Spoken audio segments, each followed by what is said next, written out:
All right, Dokkan Ninja Turtles and the community that's watching that's not subscribed to the channel, you know that percentage of y'all that watch but never subscribe. Subscribe, turn on notifications. Are you ready for this? Are you ready to have this discussion? Because sometimes once you set on something for a long time, you sleep on it, opinions change uh for the good or the bad.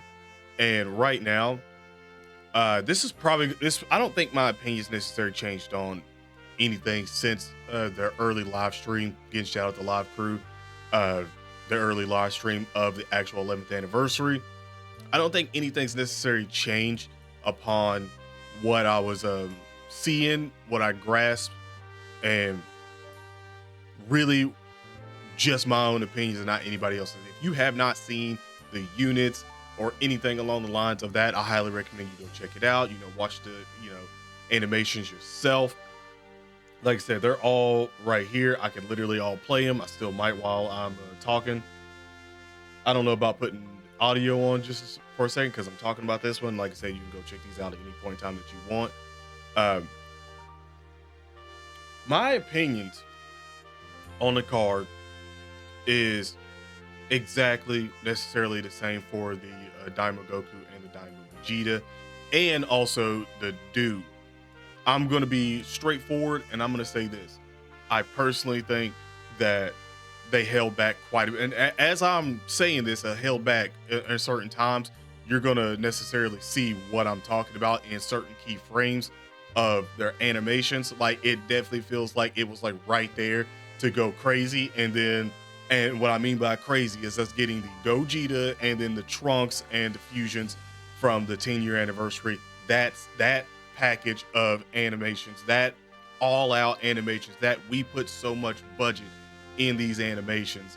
Like that's what we're necessarily talking about, because I don't think kit wise anyone's really complaining.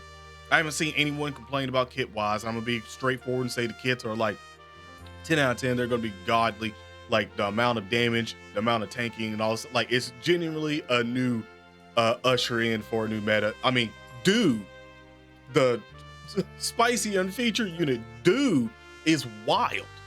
Like literally wild. These are like, and we should have necessarily really understood this and knew that this was going to be the case, just for the simple fact that all three Tamagamis are free to play, and their kits were just what the hell, especially with their damn stats. Y'all see me when I was seeing, I was, what the fuck am I looking at? Like the stats were crazy. Like no one's saying anything about kit wise as far as I've seen. I think most people are necessarily satisfied. Even the Daima haters out there are probably satisfied with the kits. I don't think there's that much more you could literally ask for without sounding, in my opinion, fucking stupid and being like, oh man, they didn't have 90% damage reduction all the time. Like, stuff like that that's just ridiculous. Like, if that was the case, why would you summon on anything else in the damn game? Or that would put them in a situation where they shoot themselves in the foot, where they'd have to make every other event just absolutely diabolical, because you got these units right here that have 90% damage reduction and are hitting like over the limit of damage in the game. Like, you know what I'm saying? Like, when the people do that. Now, I'm gonna say this because I personally think I'm gonna pop this off too, because I have to everything up, and let me turn that down, by the way. I do think Vegeta's animations are better, and he's exactly what I'm talking about when I say that at a certain point, you could sort of tell that they wanted to go really truly hard, and then they pulled back. Like right here, that's on cue. That is 100% on cue. This PNG for this character right here is completely new. This shit looks like this would fit right in to where Trunks and then we're gonna have their animation level quality. Like just him simply doing this looking, that is a completely like new PNG. I've even said it. I said it live on stream. If anybody can find a PNG of this, send it to me on Twitter or X, whatever the fuck you want to call it. Send it to me, because I want that shit, because I'm probably gonna make my own damn wallpaper with that, and I'm being dead ass. But genuinely, like you could see where it was like, oh, they're about to do something crazy, and then they kind of sort of held back a little bit. Like, and by a little bit, I mean a lot of it. Like, even the kit wise for them are like even the kit wise is ridiculous. Like, I was wanting Daimo. I was wanting this, and I still want this, and I'm still gonna summon for these guys because they're bonkers, and I want them in the damn game. They literally, it's the key purpose of what I've said all the time when it comes to like anniversaries or something like that, or even whatever celebration. Like, all it takes is like a couple of units to bring back a whole category, and even a category that wasn't even dead. Like, Daimo wasn't even dead. Like, it's just now with everything else going around, like Daimo was, creeping back down. Now it's ridiculous because 3 units just made Daimo extremely top tier. Like extremely top tier. And while we're talking about the stuff, I want to point out that the EX super attacks were voiced, like I pretty much called was going to happen. It was going to be a voice line. The thing that's ridiculous about it is that when you have a Super Saiyan 4, like the Goku side is, where it's literally just a grunt, like it's just a grunt of him doing something, and that's supposed to be like the voice. Like, I said this before, and on the stream, and I'll say it again here because more people probably see this at this point. If it's going to be a situation where all these EXs are supposed to be voiced, like the ones that have lines that actually talk, you hear someone talking, they're probably going to age out a lot better, and just in terms of like animation quality wise, where people are going to like those more than just a fucking grunt. Like a grunt, it just seems like you could take that grunt from any other like Super Saiyan 4 Goku out there and then just pop that sample in and be like, now it's an EX. Like, if you got to take the voice lines out, or at least match the ones in for it to do something, which is what I'm hoping for at some point, because Vegeta says the final flash, if I'm not mistaken. He says final flash, or here, take this. I think it might be here, take this. But regardless, like, he actually says something, and I'm like, oh, okay, like, so y'all put more thought into this one instead of the Goku just a grunt. Like, that's a personal gripe, but I personally feel like they're gonna age out a little bit. Now, going down to Do for a second, the reason why I'm like, okay, he's here. He doesn't have any tie-in right now to Ku. Ku is nowhere to be found at this point in time. And with the anniversary, they said that the anniversary basically is going back to a part 1 and a part 2. So basically, like, no EX part, no part 3, whatever. It's just going to be 2 parts, 1 and 2. So that means that probably part 1 might last a little bit longer, and so with part 2 might last a little longer because you're getting all of the same content and stuff like that. So they're not going to shorten the anniversary. They're probably just going to have it be a longer part 1, and same way for part 2 be the same amount, instead of it being like a shorter part 1, shorter part 2 to get to the part 3 EX part and fit that all in. So remember that. So it might be like legitly the full 2 weeks of a part 1 and the full 2 weeks of the part 2. Now, there's so many other things that they have not necessarily talked about with this anniversary that I guess they're keeping for tonight, to be like, like once the anniversary necessarily starts, we start to see everything roll out in there. Maybe they'll have some of the things we were necessarily looking for, like this new game mode or something like that, because they haven't said anything about the new game mode, but they talked about it earlier. And with the Tamagamis and all these extreme power creeps that we're seeing in these cards, I think it's safe to say that they're definitely going to be focal pointing on the on this new damn event. And I'm here for it. I want to see what it is. I want to see how fun it is, and if it's something that's genuinely going to be staying around for a good little bit, or if it's just going to feel like one thing that maybe people like for maybe like the 2 times it comes back or something like that, where it gets updated and then it's gone. I hope it's not the case for that. I hope they actually put a lot more thought in, and this is like a genuine sort of like a raid thing that has replay value, so we can pretty much get more like rewards, all this stuff in it. Hopefully it's something along the lines of that, because like I said, you can tell that they're focal pointing on these cards and how they're necessarily going to perform in roughly about all 3 of the forms of content. And two of them for sure. One for like and that's the festival battle, because you can sort of see that if there's no stacking mechanic for the super attacks or in the passive that like gets more and more and more, then you can sort of see how that's going to go. I don't necessarily have a problem with the cards, and like even for Vegeta and Goku, if they're not stacking and stuff like that, which I don't think I've seen anything about them stacking in terms of like festival battle wise. You could see even in the kits where it's like they get a crazy amount of attack and defense, and it's like, what the fuck is this? This by the way is a spicy unfeatured unit that you're looking at right here.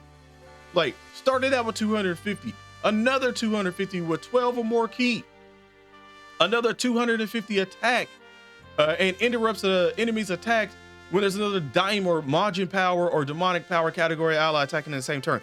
Like I said at the beginning of this before I got sidetracked, like I still think that the reason why is because Ku is going to be on the next part 2 banner, and it's either going to be I'm convinced that it's either going to be a Kid Buu or it's going to be a Buuhan.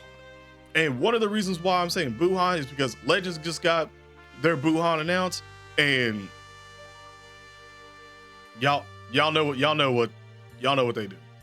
Y'all know sometimes they like to copy each other's homework, but also for the simple fact that they were counting down from basically Majin Buu saga. And my only thing that I can see them doing at this point in time right now is a standalone Kid Buu or Buuhan that somehow goes into Kid Buu, which even then I won't be too happy about. But like, if that's the case, then whatever, it's either going to be that, a standalone of each, or, well, and the other would probably be Vegeta Blue. That's the only other one. Not Vegeta, excuse me. Y'all are getting in my head, bro. Super Vegeta. All right, Super Vegeta, not Vegeta Blue. I've seen so many people talk about Vegeta Blue fusions that creeped in there.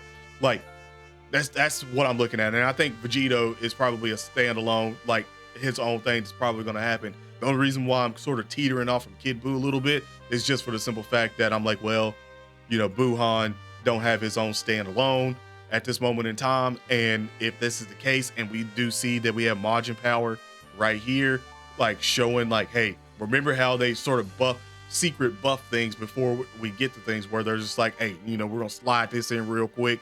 And now like it opens up the opportunities for other characters to come in and have their like cars pop off, and it's like, oh, it fits, told you. Like, all you had to do is look at the passive and boom, there you go. You can kind of sort of get the units that was necessarily going to happen.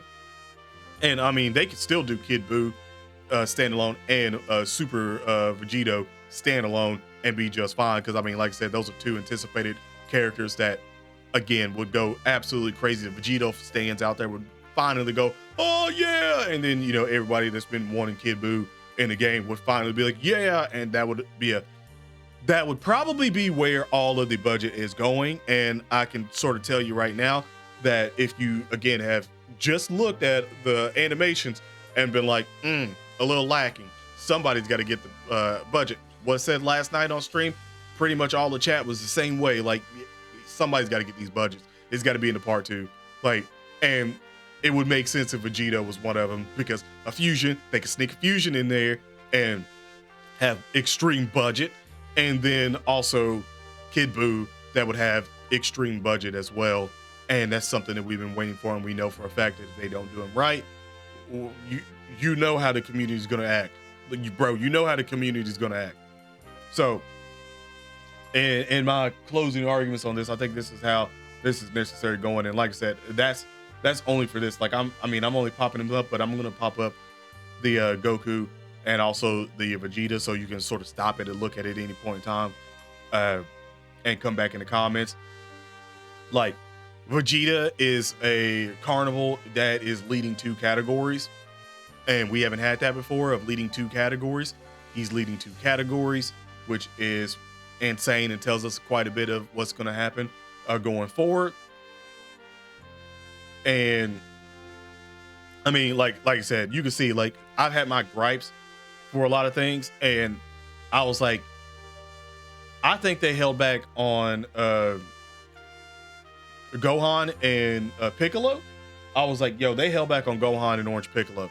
Gohan is very, very, very good, but Piccolo's all right. His obviously his active is going to help out quite a bit for things, but they held back in my opinion, and it showed immediately.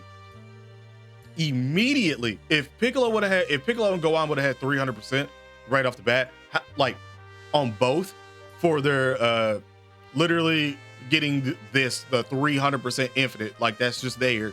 Like if they would have had that at 300 and not the 202, and then also had 300, that's again 200 extra. What the hell does Piccolo and Gohan look like with 200 extra, even just at 300? And I said at that, before we got their easy A's, I was like, bro, if I don't see 300, I'm gonna be like, what the hell's going on? Like they're definitely like downplaying these guys because of the anniversary. And it was right. Like literally what I said was right. They downplayed him. Like, and Gohan's incredible. Gohan is literally incredible. And they downplayed it. Piccolo definitely needed it more than Gohan for damn sure, but they downplayed it. This man is at 300. You could probably all policy see everything that he's doing, all the massive freaking attack that he's getting. Like you can see the EX stuff. Like it's extremely diabolical, bro. Like extremely diabolical. Like the fact that everything that we're seeing from this is just like, what the fuck from these guys? Like I'm dying to see the damn the showcase for these guys. I'm dying to have these guys on my team, bro. Like look at how high his stats are, and this ain't Rainbow. I didn't even peep the Vegetas. Yeah, 20, 15, almost 16, 9. 15, 9, and 5. That's, I mean, with EX skill orbs that they're probably gonna get, and then also him Rainbow, that's pretty high stats. And the reason why his attack ain't crazy is because he gets that 800% of fucking boost, like with the cookie, is wild, like literally wild. And then you got like obviously Daimo, Goku, and I know a lot of people were sort of complaining about the leader of him not having like grade 8 power or whatever, but I mean it is what it is. Like this is where, as soon as I seen attack and defense 400% and 400%, I knew immediately that everything before then was sacrificed a bit for this card. So that means that the set part 2 has to be extremely diabolical. Extremely diabolical. We can't see 200% attack and defense unless it's like a situation where they get an extra 500% attack and defense or something like that down below afterwards. Like this guy is juicy. This guy is stats. This guy is doing so much for Daimo. Like everyone's going back and looking at the Daimo fucking category and going, oh my god, oh my god. Look, think about Goma now with it. This guy, mini Super Saiyan 4 Goku, Piccolo going crazy, the free to play is going crazy, Vegeta coming back, Glorio going crazy. Like, bro, it's wild. And also you got to factor in all these guys down here that, again, the Tamagami don't even have awakenings. Like they don't even have awakenings or easy A. So when the fuck will that happen? Like they're gonna look, they already have high stats. Like it's genuinely crazy. Genuinely crazy. And the crazy thing about it is like, I'm sure I'm not seeing anything on their actual cards, but the only thing that I see about people fumbling is just pretty much the super attack animations, but not being to the par where everyone necessarily wanted. And I genuinely do agree, and I'm a Daima supporter on this one, and I'm saying I do agree. I thought that they were going to be Gogeta and Trunks level, and they weren't. They definitely weren't. And that's wild. That part is wild. So that leaves us to know that part 2 has the animation. So depending on how you want to summon and how you want to do things tonight, pretty much goes by. But like I said, I'm going to be live tonight. I'm probably going to be summoning on these guys, and I'm going to take my sweet fucking time on summoning, and I'm not going to blow all my damn load in the first part because I know something diabolical is happening in the second part. So whether you take that advice or you don't, that's on you. But other than that, let me know in the comment section below how you guys feel about this one. Have an awesome day/night. And I'll see you tonight when the anniversary starts. Peace.